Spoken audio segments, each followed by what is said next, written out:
Missed an episode of your favorite podcast? Choose from over a decade of content in our archives, not just the latest episode. All free at gcnlive.com.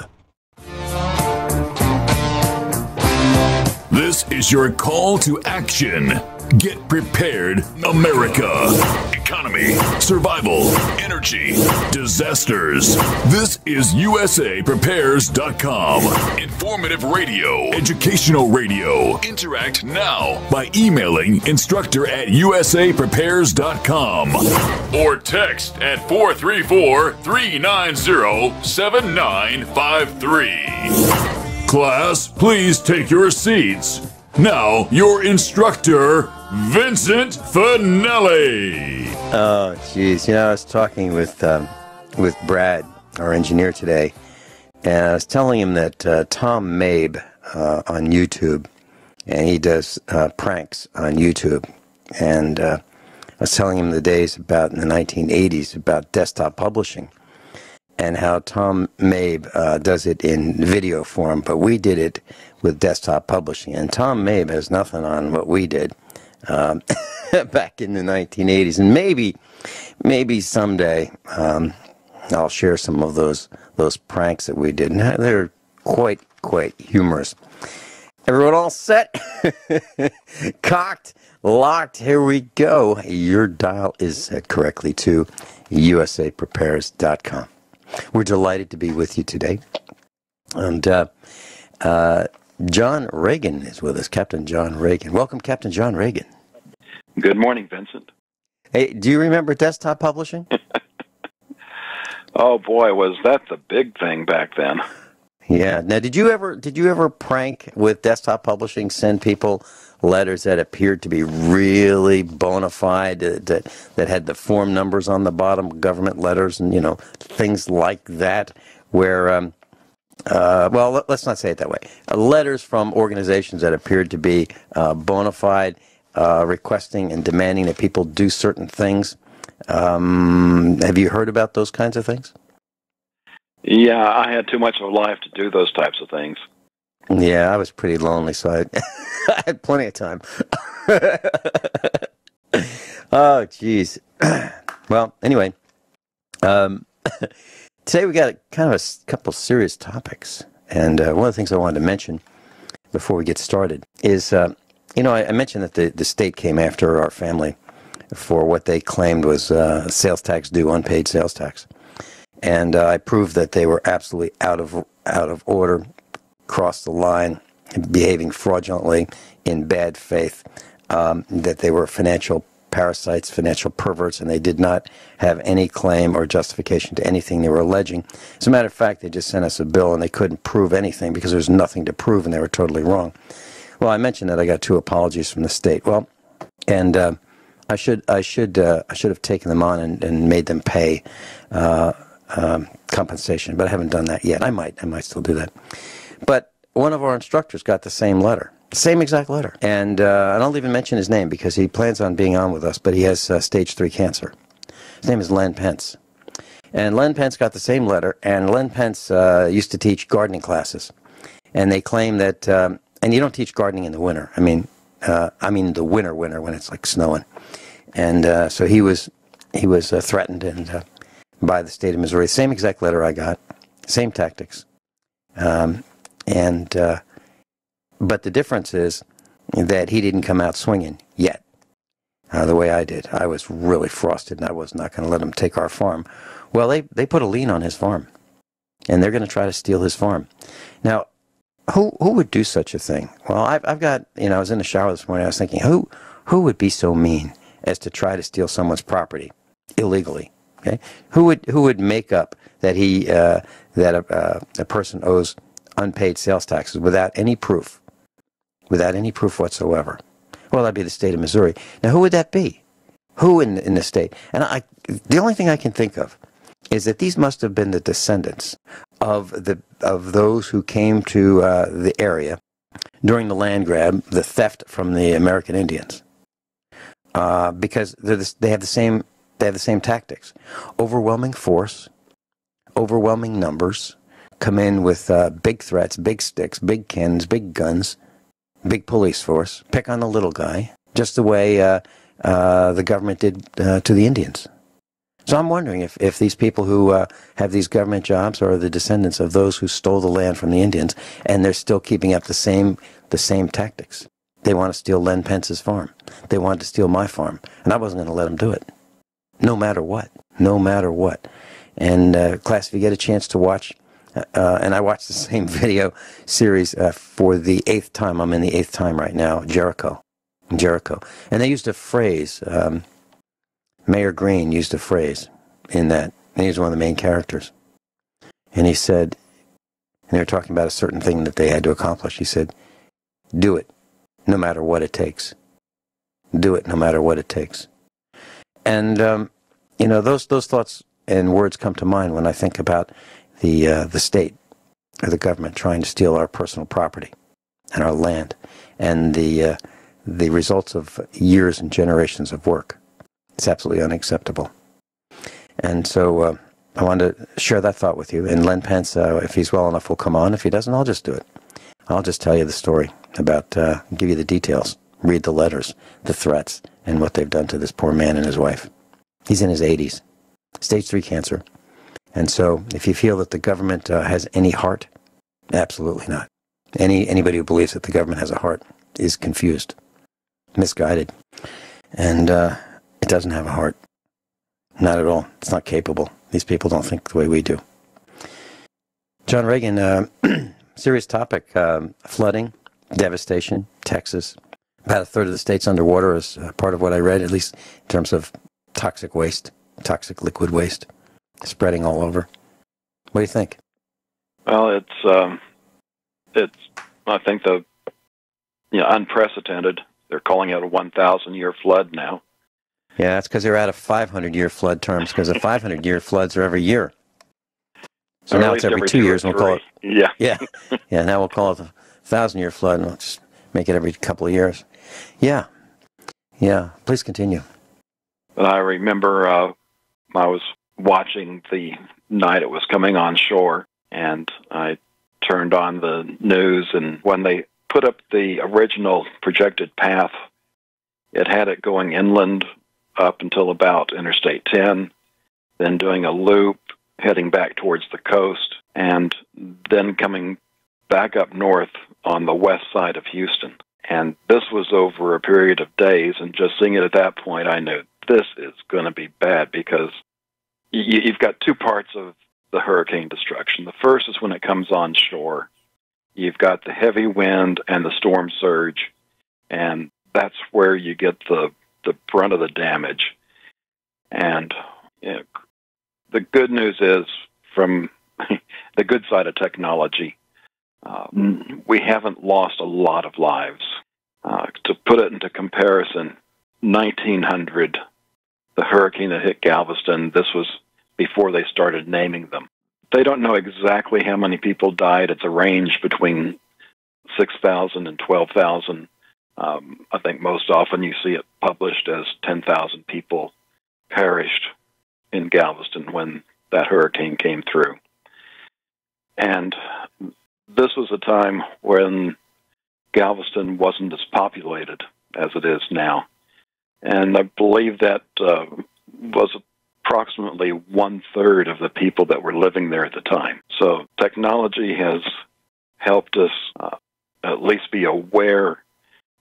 There's a lot of complaints about Houston didn't issue evacuation orders, and basically by the time they knew they had a problem, it really was too late to evacuate. You would have to be watching on your own and making your own decisions instead of waiting upon the government to tell you.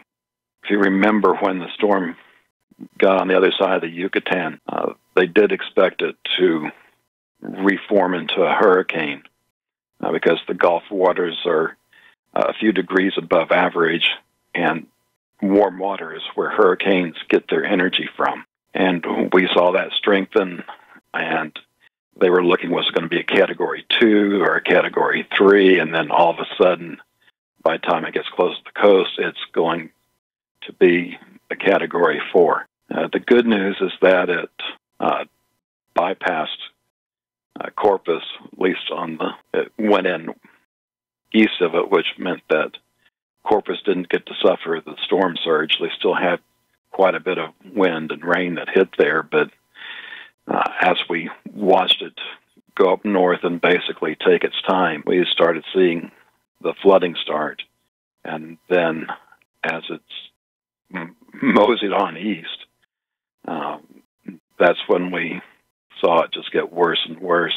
And the good news is, and I believe this was a prayer thing, is that instead of going north on the west side of Houston, it headed north on the east side. Unfortunately, it went through my hometown at that point and did devastating damage there. But had the hurricane kept its original path, instead of those 40-inch totals that you were reading about, it probably would have been 60-inch totals. And you could imagine how much worse the damage would have been. So I think we got the best of a bad situation, but there is so much coming up. It's not going to be fixed quickly or easily, and the ramifications are going to be there for years. In fact, this may even be the first domino in the coming collapse. So I do not have any posts on my site yet.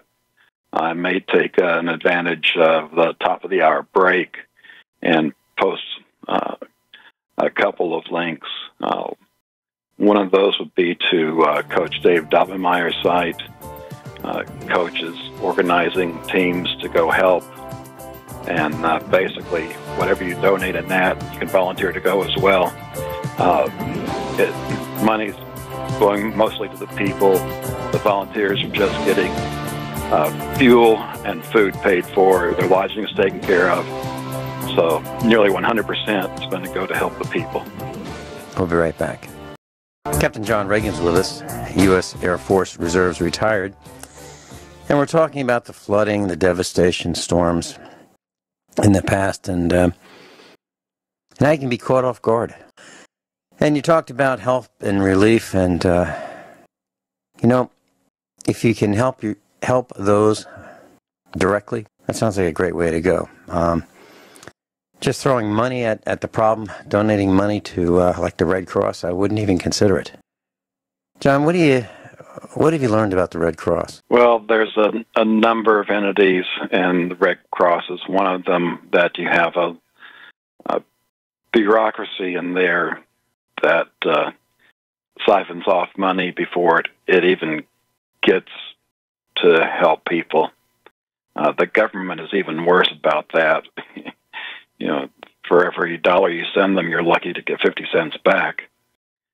They're very good at wasting money. I used to work for a government agency, John, and about 51% of the money that was allocated for this government agency actually got to the purpose it was intended. It was an agency that would help people directly, and if a person had a handicap and wanted to get a job, this organization would help, allegedly help people get jobs. And if they needed medical attention to get a job, or if they needed dentures, or their teeth fixed, or they needed glasses, or they needed prosthesis, or whatever they needed, they were evaluated, and this agency would help them and set them up with doctor's appointments and so forth. But 51% of the money went to running the agency to give out the other 49%. So yeah, you're right. Yeah, when you talk about half of it's wasted, yeah, it is. Yep, no back when there was the Christmas tsunami, I wanted to send some money to help, and I haven't searched for it, so I have no idea exactly what we're talking about today. It's the least prepared show that I've done, but there's just so many angles to this, and I don't know where the conversation's going, so I couldn't just put up a post like I normally do. But with the Christmas tsunami, wanting to send money, I found a website that talked about various agencies and which ones do a better job of getting your bang for the buck, and I donated to one of them. And you'll tend to find out it's not the ones with the recognizable names. So there's ways of helping, and like I said, Coach Dave is looking for volunteers. So if you can, if you are available for some of that, that's great. If you're not, the next thing is just keep on praying for these people. It was amazing. I was watching the devastation, and it brought tears to my eyes. It's a bit personal because over half my life has been spent in Southeast Texas, between Beaumont and Houston, and so I was very familiar with a lot of the area, a lot of the scenes. But then, I had tears because it was just so heartwarming to see Texans helping Texans. Well, and I think that's what we see in any disaster. Yeah. I saw it in Joplin. We had a tornado in Joplin here in Missouri years ago. And Mrs. Finelli and I were Red Cross volunteers. We were put through their selection meat grinder, and they did background checks on us, and they wanted to make sure that we were qualified to go volunteer and help people. Well, they put us through the process, and they decided that we were acceptable to them. And we had the tornado, and I was on the radio at the time in Springfield, Missouri. I called the Red Cross and said, we're going to Joplin. They said, no, we're not taking volunteers at this time. I said, I'm going to Joplin. They said, we're not taking volunteers at this time.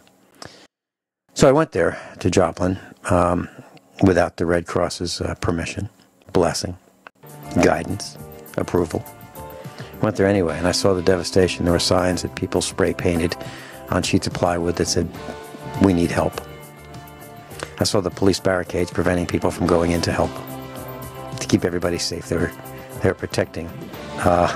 What were they protecting? I guess they were protecting the victims from being rescued. It was an outrage.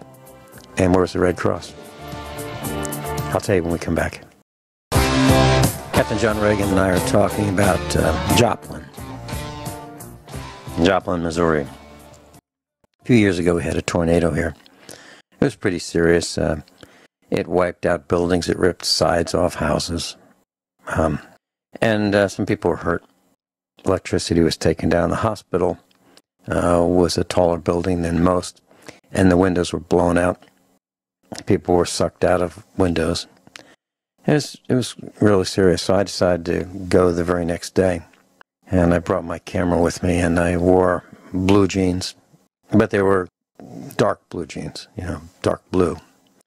And I wore a solid color shirt, and I had my Red Cross lanyard on with my ID tag. And I looked around, and what I saw was we went in the back way. We didn't have to cross the police barricades because we went in the back way. So we got a chance to see the devastation, and we started helping people, just, grunt labor. And ultimately, we ended up at one of the schools. And I walked in, and I was with another guy, and he said, we have to go over here and register. And I refused to register. But I just told him, go ahead. I'm going this way. So I just stood in the middle of the lobby there, and this guy came up to me with a Red Cross lanyard on. There were only a few people from the Red Cross there. And he had his identification on. He was sipping a Diet Coke Frosty. And he said, what do you want me to do? He thought I was in charge. He thought I was in charge because no one was in charge. All they were doing was setting up their computer system so they could track people. A friend of ours is a doctor, and she and her daughter decided to go to the local sub shop. They had a couple sub shop stores in this little chain, local chain, and she ordered a bunch of submarine sandwiches from both of these chains so that they could make them faster. They could make them twice as fast if she ordered them from two stores. They were wrapped by the chain. They were put in bags, and she drove out to Joplin in her SUV with her daughter. And the plan was to provide food for the victims. And they were told at the door, or they were told where to park. They parked there, and then they were told no, they couldn't unload them because it or they couldn't accept the sandwiches because who knew if they were safe or not? They were just bought from 45 miles away in Springfield, Missouri, that did not suffer the devastation of Joplin. So they were safe. They were wrapped. They were sealed. And they were told the sandwiches were unacceptable because they couldn't verify that they were safe because the Red Cross didn't buy them. So they packed up the sandwiches and headed out and went to the makeshift hospital, and they brought them there. And there they were told they couldn't be given to the victims because they didn't know if they were safe, but the staff would certainly eat them. That's what happens in a disaster. So we saw firsthand how the police run these barricades. They set up at intersections so that you can't get in, you can't help. Now, to be fair, maybe the police are thinking that I could have been a looter, you know. I could have been someone who was maybe burglarizing some of these victims' houses. But how does that score with wanting to help the victims? So did I look seedy? No. Did I look unkempt? No. Did I have a Red Cross identification? Yes. But I saw the police barricades and no one was getting through. How do I know? Because I tried. I said, I'm going to see how this works. I'm just going to walk through as if I own the place and see what happens. No, I didn't get through the intersection. They stopped me. And how do they stop you? Well, they all have guns. So if you think that the government is coming right away to help you, I think you're mistaken. I think you're more on your own than you believe. However, what I do believe is that there are people who will be in the same circumstance who will help each other. Victims will help victims. And those who are nearby when it happens will help victims. But I'll tell you what, I wouldn't bet my life on the government coming to help me. And the first thing I would do is make sure that I'm not in harm's way as best as possible. And what does that mean? That means moving uphill. It means moving uphill. And we'll talk about what runs downhill in a few minutes. John, any comments? Yeah, this is such a large area. Mm-hmm. As bad as the damage was in Joplin, that was relatively confined. Here, when you see the map overlaid over other areas, it would take up almost the entire state of Florida, take the state of New Jersey. I mean, it's just huge, huge areas. I've seen some of the statistics in Harris County, which is where Houston is. They said that 70% of the county was flooded with 1.5 feet of water. That's, mind-boggling. It's so huge, we can't even comprehend it. It's like, our debt. It's beyond what our minds will handle.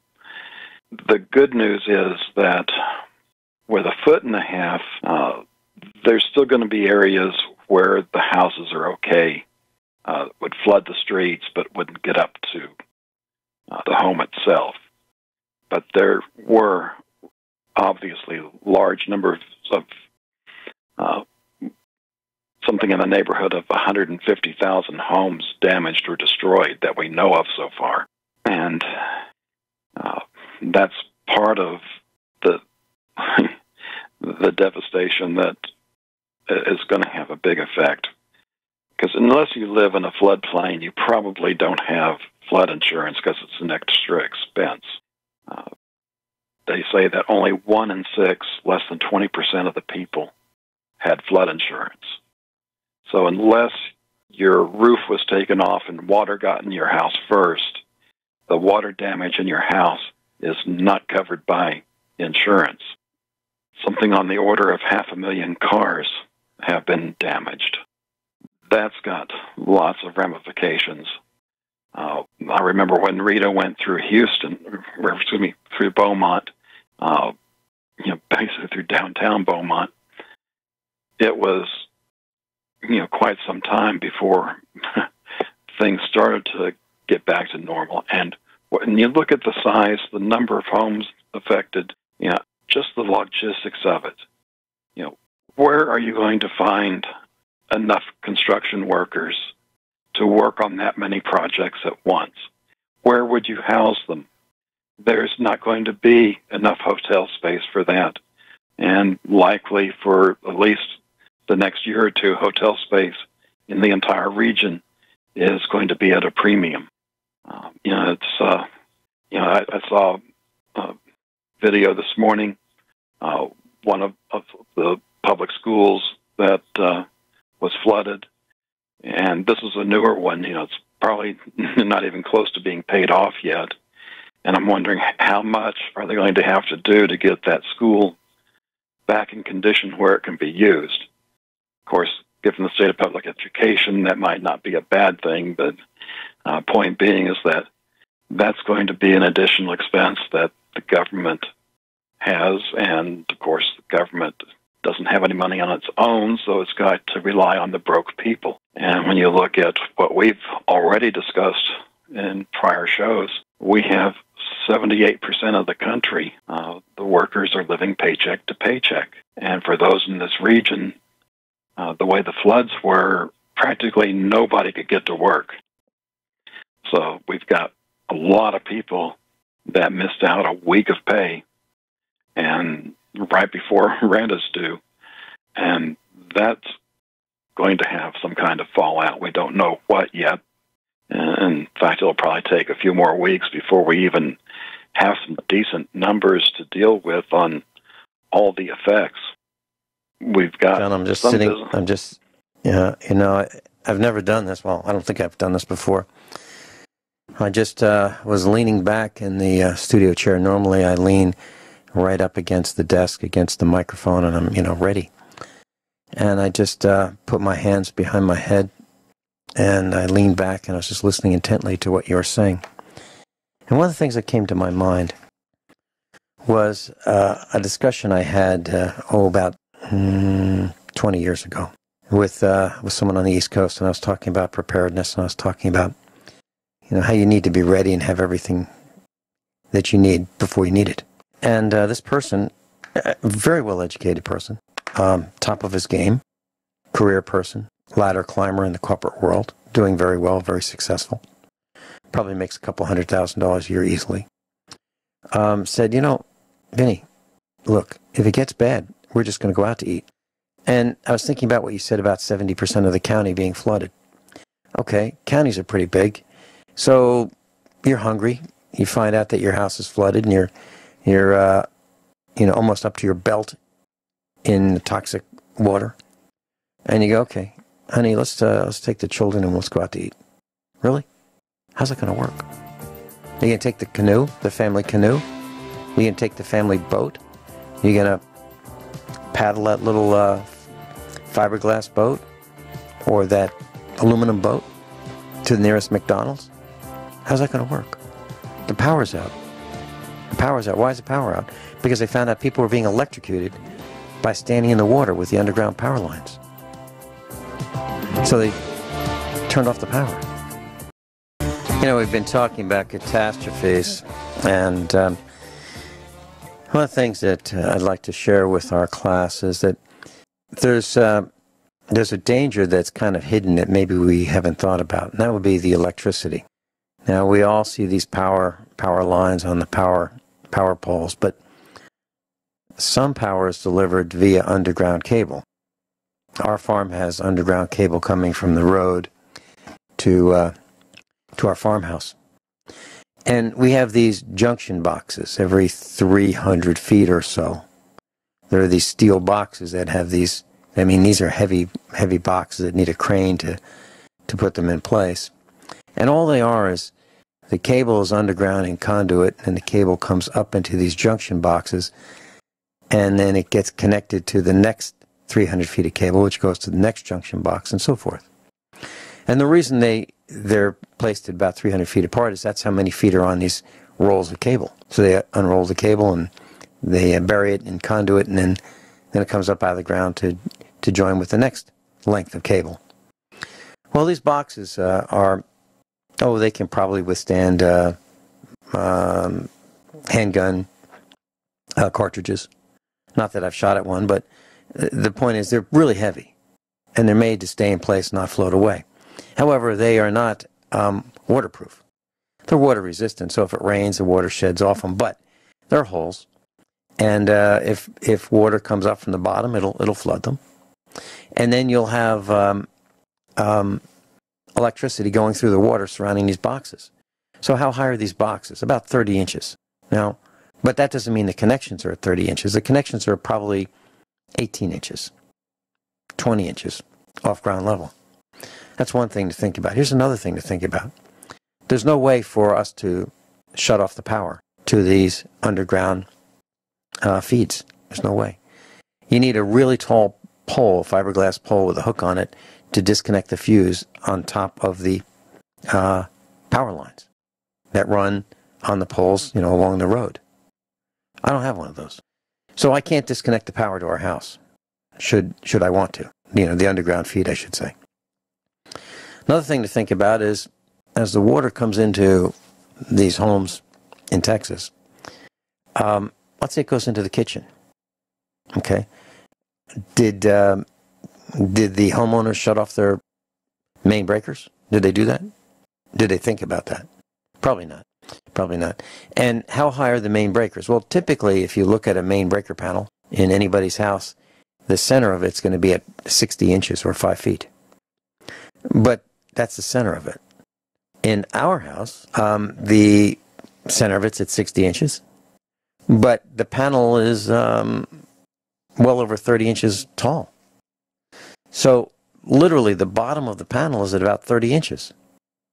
So if we had 30 inches of water, the breaker panel would start to get flooded, just as in most other homes.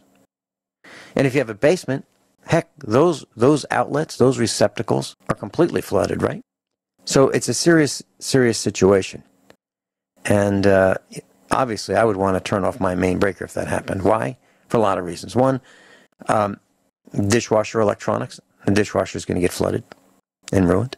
The refrigerator. Yeah, those who, we don't have one, but those might have trash compactors, garbage disposals. I mean, all this equipment. Where do you keep your computer? Do you keep it on top of your desk, or do you keep it on the floor? How about the router? How about TVs? Some people actually have TVs on low carts, low pieces of furniture.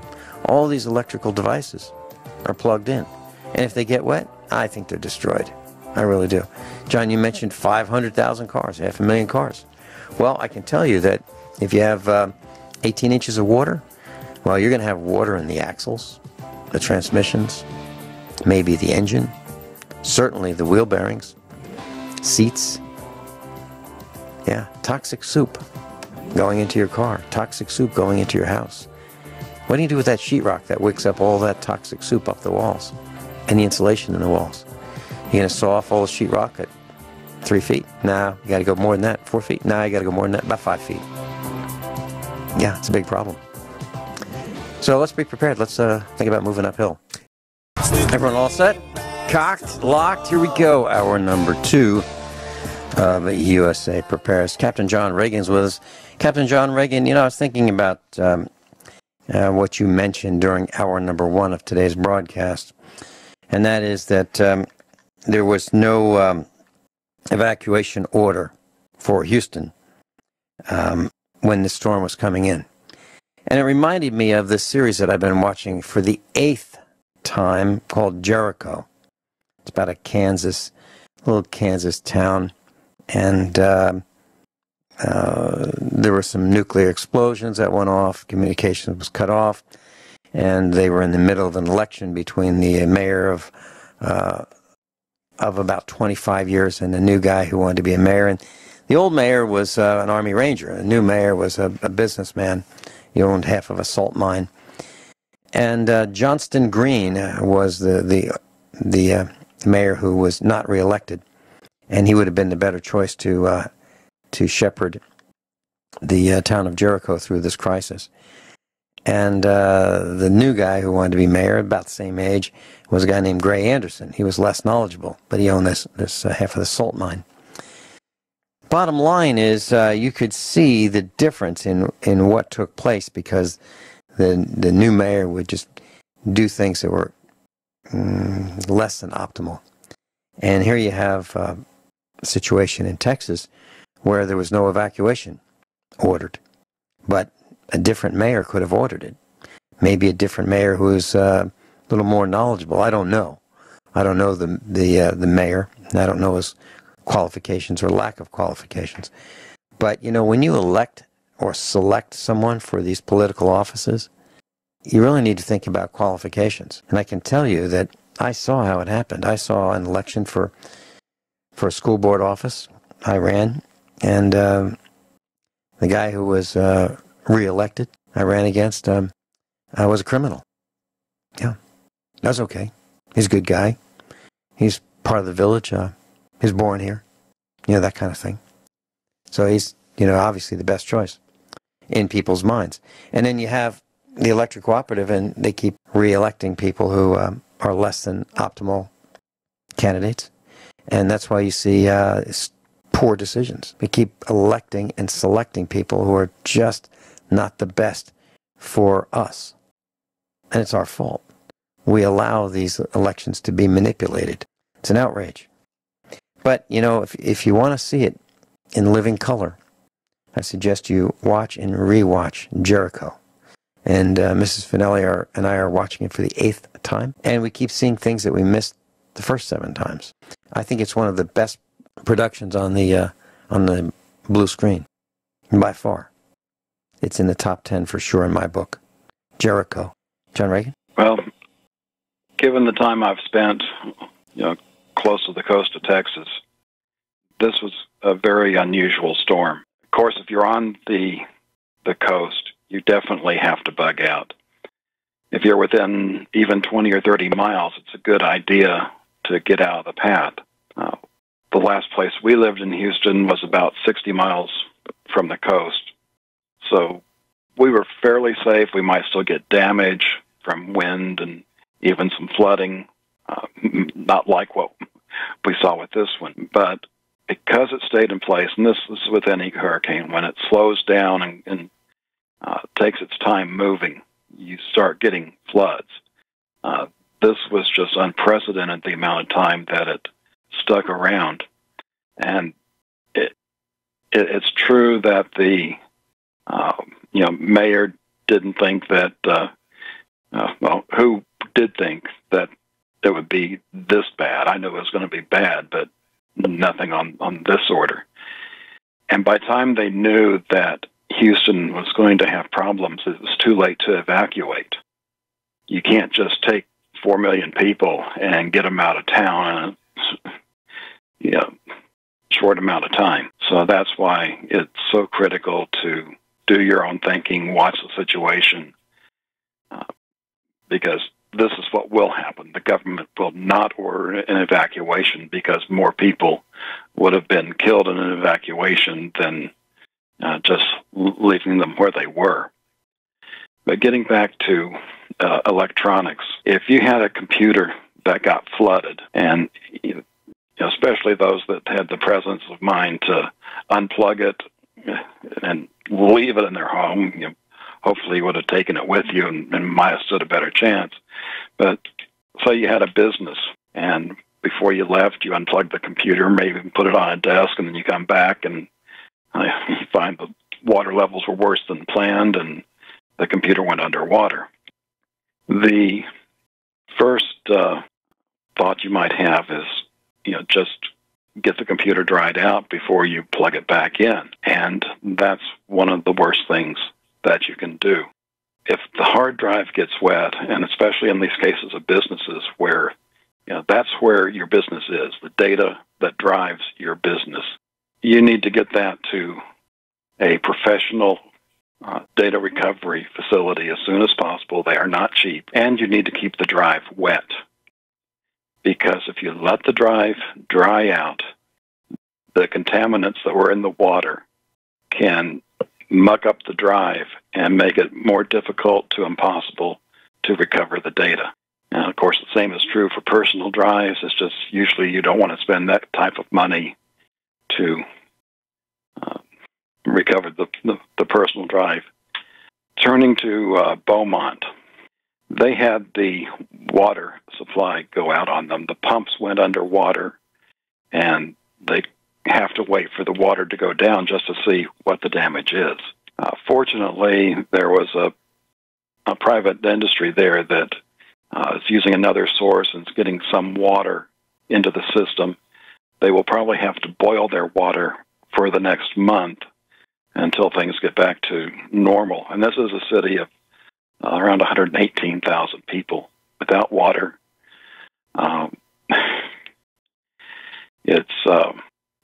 You rarely see the reports on it even here. I don't know what you get there.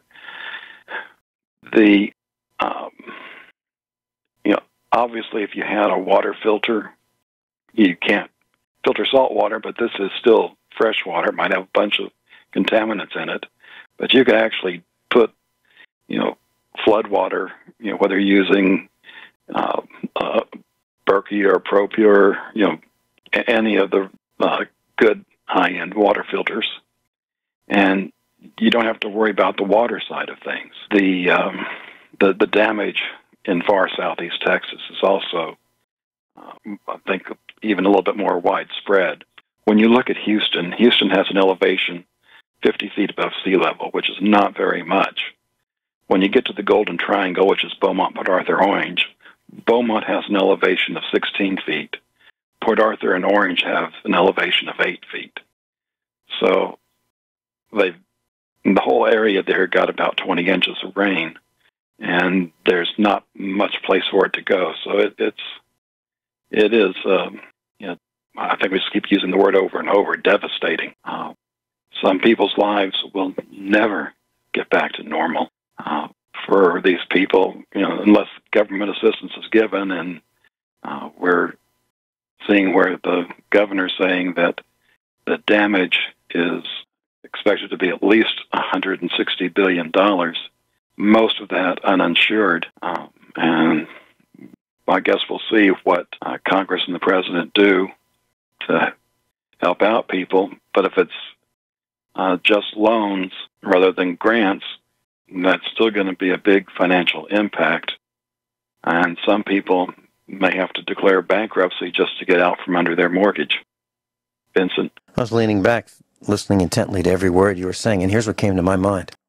A lot of people have water wells, and class, if you looked in some backyards, maybe side yards, maybe front yards, you see these 6-inch round white pipes coming about 18 inches off the ground, and there's like a blue cap or a gray cap on top of that, and it's bolted on.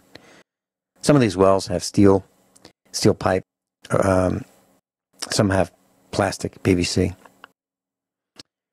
But all of them have little vent holes underneath the cap with screens on them, typically stainless steel screens. And these vent holes are about the size of a nickel or a dime. Lets air in and out. As you pump the water out, that water gets replaced with air. Well, if that well cap is at 18 inches, and it has a little screen to keep the bugs from going down your well, but the screen is big enough to let water through, and you've got polluted water at above 18 inches, water's going to go down your well. How much water does it take to pollute a well? Oh, not too much. So now we have bacteria, decaying organic material, gasoline, motor oil, insecticides, everything you possibly think of that man makes, all put in a blender, all mixed up, going down these wells. How many wells? Hundreds of thousands. And how many of these aquifers are connected? A lot of them. So, John, I was thinking about the automobiles that are going to be sold. With 500,000 vehicles that have suffered some level of damage. A lot of people are going to be buying replacement vehicles that are new. And what they're going to end up with is vehicles that absolutely positively require dealer attention for service. So if you have an older clunker the way I do, and you can service it yourself, and if that older clunker gets damaged in a flood, and the transmission is waterlogged, and silt gets into it, and the rear axle, and the seats get all damaged because of water and mold, and that vehicle is no longer usable, and it's recycled, and you end up with a brand new shiny new vehicle that has everything new belts, new rubber parts, new everything, new transmission, new engine, you're going to have that serviced at the dealer because it's a computerized vehicle. And so you're going to go from being somewhat more independent to somewhat less independent. So you might want to keep that in mind. And if you decide to buy one of these flood vehicles, you may have all kinds of problems. You may end up bringing disease upon yourself from the mold that's embedded in the seats that you can't see, and the carpeting, and under the carpeting, and in the matting, and so forth. So, word to the wise. By the way, have you been looking at gasoline prices, John? Oh, boy. I think some parts here in Dallas we're seeing $1 a gallon more than what it was. Part of that is because of the idiots here created an artificial gas shortage. The closest I've seen to that is the run on the grocery stores before a storm comes in. But this was crazy. It's not that there's a shortage of gasoline, but there's limited transportability, and if you just would buy gasoline the way you normally would, there wouldn't be a problem. But we've got people here lining up, topping off their tank. So we've got a bunch of gas stations running out of gas, and then the ones that you can find gas, some of that's going for $3 a gallon. I got a call from one of our class in Virginia. Before the storm, gasoline was $1.96.9 a gallon. Yesterday, it was $2.59. That's over a 25% increase. So it has effects, way beyond outside of Texas. And if you look, John, those who are in the know and thought about this might have said, you know what, I'll buy stock in a sheetrock company or a lumber company or a wire company, or, I might buy some options, make some quick bucks. I'm not recommending it because, although I have a degree or 2 degrees in finance and economics, I still don't know how to play the market. There's too much inside information that I don't have. So, basing it on fundamentals is crazy today, because I don't think it's fundamentals that carry the day. I think it's inside information. Bottom line, John, is I believe that the prices are going to go up on virtually everything in this country.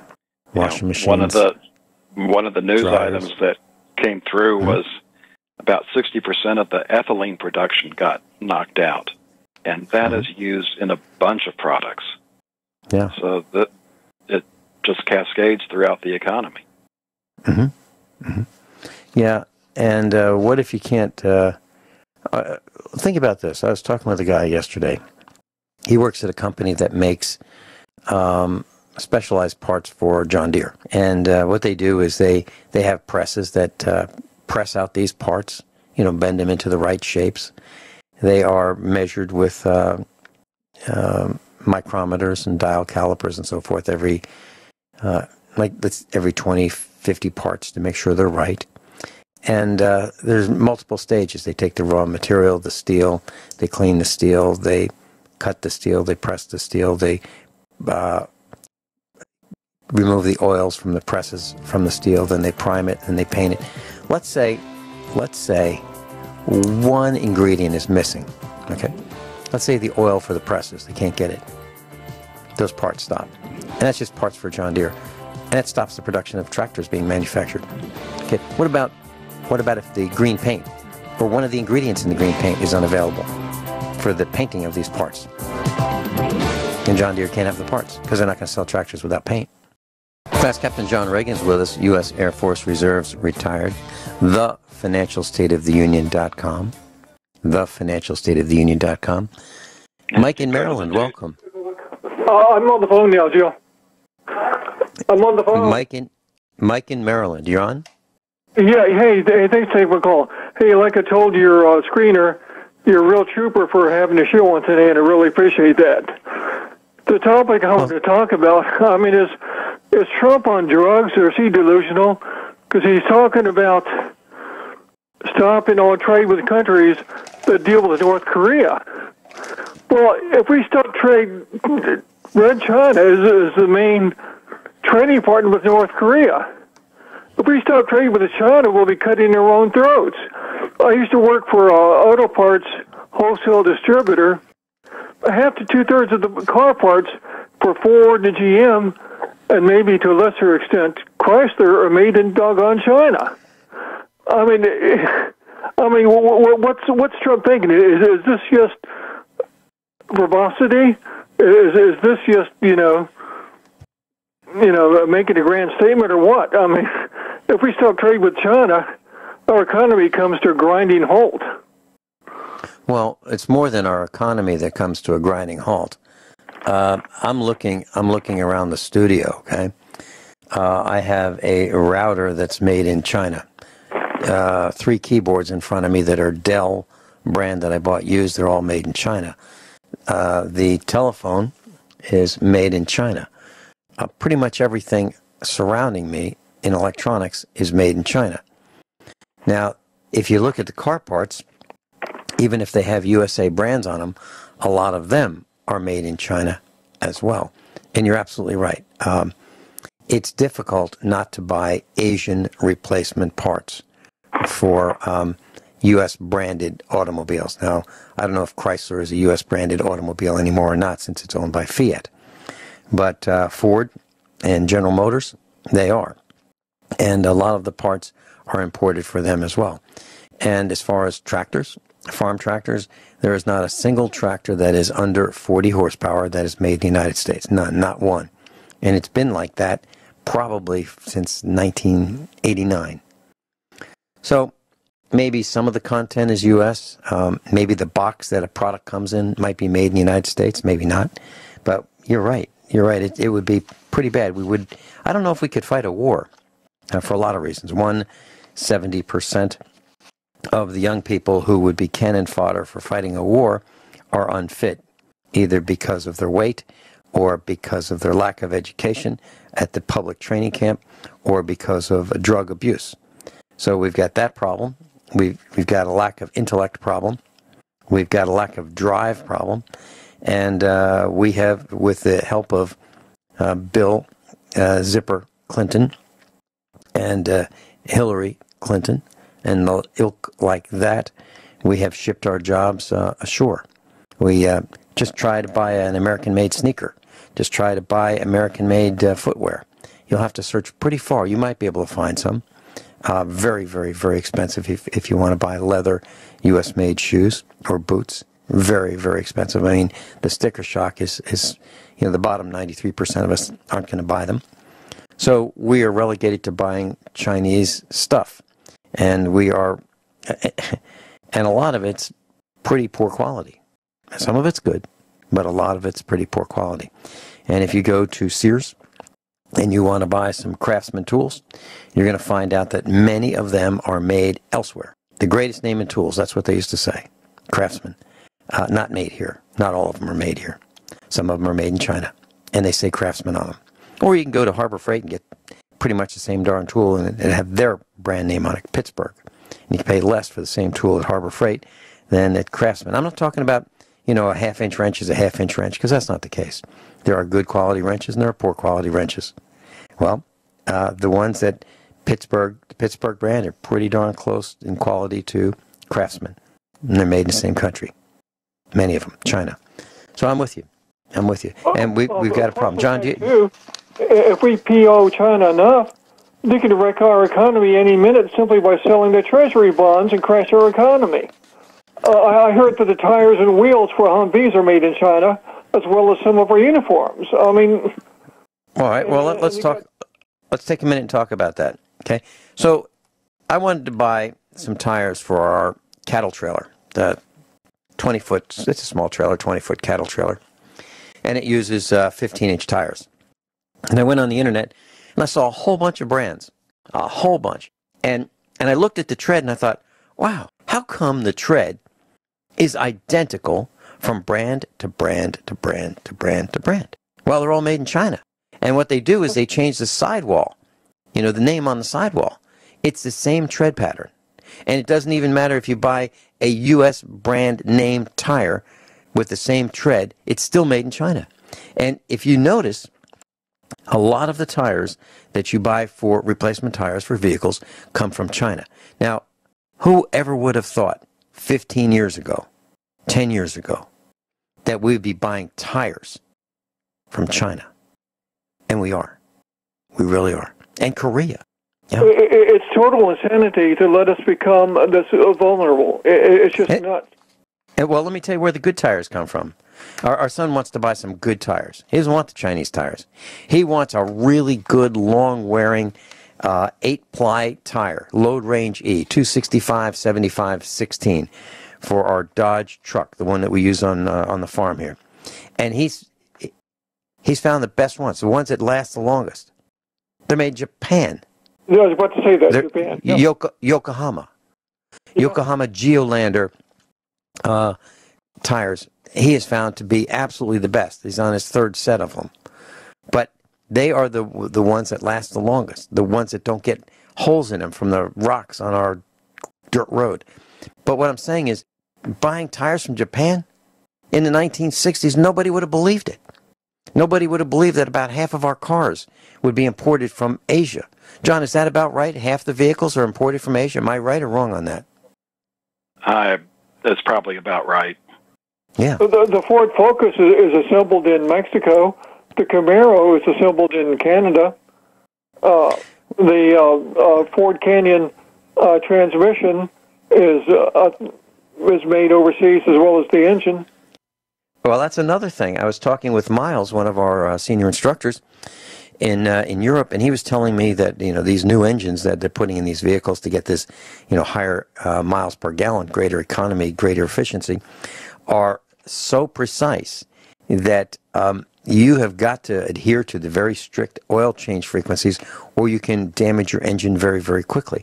So a lot of things that we might have taken for granted. I'll just change the oil at 5,000 miles. Well, I'm at 6,000 is okay. Well, 7,000. I don't have time to do it now. You can't do that with the new engines. And a lot of these products, as you're talking about, aren't made here. They frankly are not made here. You're absolutely right. I don't know what Donald Trump is thinking. Maybe he's got the right strategy. Maybe he doesn't. I don't know. He has information that I don't have, and they're certainly not going to share it with me. Yeah. Well, but I am concerned. But I am concerned, of course, about an EMP. I am concerned about that, and we're hardening our electronics for that. Now, if there is an EMP and takes out the internet and the power grid, I'm not going to be broadcasting. Why? Because there won't be any grid to get the signal from here to there. Yeah, absolutely right. I mean, I may be all set. I may have the LED lights on. I may have my monitor up. I may power the router. I may be all ready to go and be able to connect to no one. And then like in Jericho, that TV series that I keep, class, it's homework. Okay, it's not even optional. It's mandatory homework. There's a statement in that TV series that says, "All news is local." All news is local. Think about that. All news is local. What would you do if you didn't know what was going on? What would you do? It'd be terrible. A lot of us are news addicts or news junkies. Oh, I know. Or news hounds. Whatever you want to call us. We want to know what's happening. We want to be able to check the internet. Heck, we don't even use phone books anymore. I've had occurrences where, I need to call somebody. I'll just look up the number. Oh, the internet's down. I can't look up the number. That's okay, because we still have a couple copies of old phone books. But it won't do any good if there's no power, because most people have telephones that are powered by AC power. They've got these little wall transformers. They plug them in to the outlet. Then they have these little thin power cords that run from the wall warts to their telephones. And so without electricity, without 120 volts AC, the phones won't work. Even though the phone line is good, the phone set, the thing with the receiver on it that you pick up to make the call, that won't work without 120 volts. That's okay. We'll use our cell phones. Okay. Well, when those generators that are powering the central offices at the local telephone company or at the cell towers, when they run out of fuel, that stops too. Yeah, I tell you, it's nuts. Hey, thanks for taking my call and keep up the great work. Thank you. Hey, Mike, thank you very much for being with us today. Thank you. Kyle in Montana. Welcome. Good morning, gentlemen. Good morning, Kyle. And you too, John. Good to hear your voice on the radio again. I was just going to say, having to deal with Trump, talking about Trump, the man, and I've been thinking about this a while, because the things that he does seem to put a lot of people into panic mode real quick. Because what I think is happening with him is that it's almost like a dissociative disorder, but he thinks, I think, so far beyond most people, because obviously he's really good at business. He knows for a fact that we can't lose China as a trading partner, and we're not going to stop buying Chinese goods. He knows we're not going to do that. But I think I'll wait till after the break, and I'll finish up. I hear the music. Yeah. Okay. And China needs us as much as we need them. Or more. We'll be right back. Captain John Regan's with us. And Kyle in Montana, another USA Preparedness instructor, is with us today. Kyle, please continue. I was just going to say that I think we really... Dr. Stan Monteith used to say, we got to get perspective here. Do we think that Kim Jong-un has got anywhere near enough military to do diddly squat other than possibly fire off something that could do one EMP over one part of the country and then get turned into a sea of glass? Joel Skousen said some things that I think is very apropos and accurate, and that is, do we think that China and Russia eventually want to take the United States down? Probably. And they can do that a lot of different ways, financially, all of those things, but militarily, if they were to do something like that, you would be destroying the breadbasket of the entire world for all practical purposes. So my point here is not that you don't prepare for the worst and hope for the best, because I do.